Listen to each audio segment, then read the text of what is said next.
materi saya insya Allah beda dengan komika-komika yang lain. Kan materi saya ini ibarat tahu di tukang gorengan, ada isinya. Iya. Ada isinya. Dan saya tuh kalau ngomong mungkin karena emang ya apa namanya disuruh ceramah kadang-kadang kan.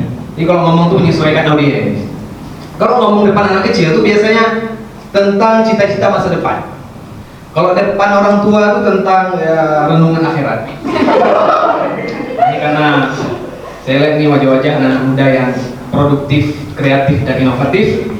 Saya mau buat tema tentang fitnah Dajjal. Dakwah. Ya karena penting untuk kita ketahui Dajjal itu kan makin dekat kedatangannya, ya kan? Cuman followersnya banyak. Apakah kita akan menjadi followersnya? Alhamdulillah ya. Nah, itu Dajjal. Kayak gitu bunyinya. Kayak gitu bunyinya.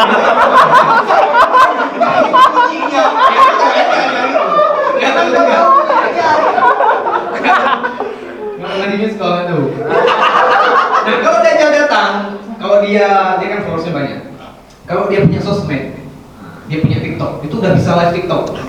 Nah kalau Dajjal live TikTok, kira-kira dia ngapain? Apakah dia akan mandi lumpur? Atau dia akan kritik pemerintah karena jalan-jalan yang rusak?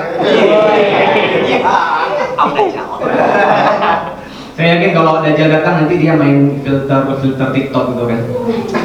Tebak umur berapa?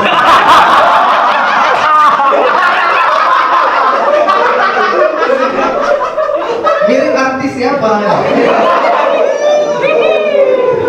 Cuma yang paling keren kalau Dajjal pakai filter anime, jadi anime, tau kan? Oh iya. Yang ada lagu teng tereng watashino.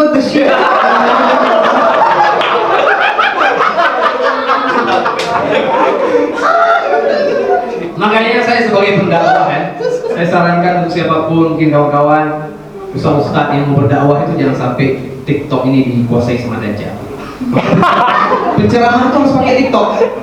Jadi kalau ceramah ada lagu TikToknya. Contoh nih kan, misalnya. Wahai sobat-sobatku yang banyak dosanya. Terus ada lagu. Teng tereng hamera.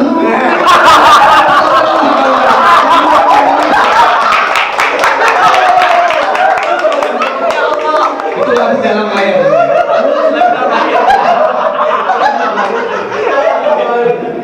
Masih insecure dan jalan.